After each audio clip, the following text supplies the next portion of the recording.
Here we are with the full spoiler review of The Incredibles 2.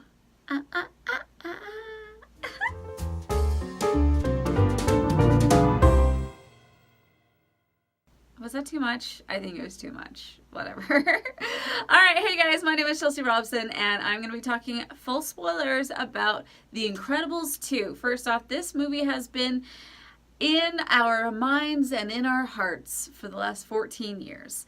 I don't know hardly any Pixar or even animation fan who doesn't rate this movie on a very high, or I'm sorry, not this movie specifically, but The Incredibles on a very high pedestal.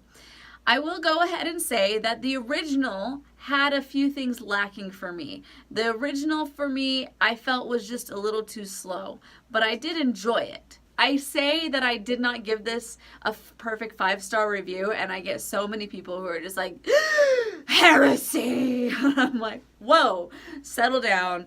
I just thought it was a little slow. But the number 2, they totally fixed that.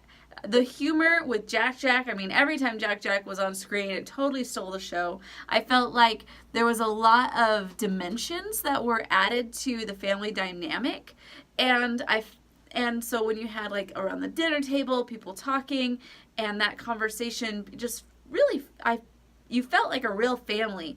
And then also throughout the film, I felt like it just kept it going. Every time that Edna, I mean, not every time, but the time that Edna came in there, everyone was so excited about Edna.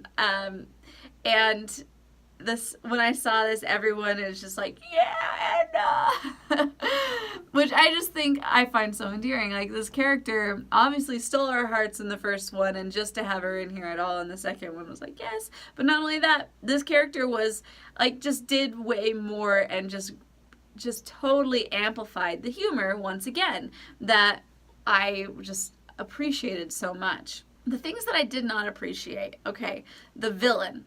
I felt like, and I feel like over the last 8 years, since Wreck-It Ralph, I mean, you know, that it almost always, it's the good guy that turns the bad at the very end, and, you know, so it's the bait and switch that they try to do with the villains. And I felt like with this one, they maybe didn't try to totally do that as far as a full bait and switch, but I felt like it was still a little too predictable. And I wanted it to either be completely told to you at the very beginning, saying, this is the villain, watch out for them, or hold it off a little bit more toward the end. And I know there was a lot of times where I felt like, okay, is it the guy or is it the girl? Which one is it? And I think that was, at least you had that, because, you know, it left people kind of feeling like there's, you're not, you know, picking the storyline from the very beginning. But at the same time, I still feel like if they would have taken her character a little back, a little less angsty, I just felt like she was like that the whole time, and it left it being just less enjoyable. Like, I never liked her, which meant that I didn't really care that she was the villain or anything. And so, yeah, that's where I was with that. And then also the conclusion, it was way too fast. And it was just kind of like, whoa, we done now? Oh, okay then. I guess we're done here. And so those were my main qualms with it. But as I said in my non-spoiler review, the things added with the humor and with the pacing of the story as a whole, I felt totally made up for the fact, well, not totally, but it made up quite a bit for the fact that I wasn't quite as pleased with the characters, the villain reveal on the other side. So, for example, in the first villain reveal in The Incredibles number 1, I mean, that one, when they revealed that it's Syndrome, it was just like, what? And so, you know, it was just, it's hard. Storytelling is hard. So I get it. Like, it was fine. I liked that they added a lot of the commentary about just society. They tried to dive into these subjects of family dynamics, and that honestly, I come from a background where it's like, I kind of feel like we've heard that discussion a lot as far as the male and female gender roles, and I'm kind of tired of it on my own, in my own, like, seeing, I'm just like, okay, yeah, we get it, you know, lots of gender roles, okay, whatever. Like, maybe I'm getting too deep in this. Probably am. But I just feel like it might be enough that, I don't know. I'm going to get hammered for this. I just know it. Whatever.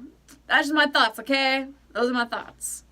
But I did also enjoy the commentary it had about, you know, like the screen slaver, you know, how, you know, is as long as you have a screen in front of your face, you are enslaved, which I totally get. I mean, there's a lot of times when I just feel like I need to unplug, and being able to unplug is a great thing for anybody. So, all in all, as I gave it before, I gave it a 4 out of 5 stars, which is a solid film. So those are my thoughts. I'd like to know what your thoughts are in the comments below. Let me know. Give me all of your all of the things. Just tell me all the things. All right, until next time, my name is Chelsea Robson, and you are watching the Rotoscopers.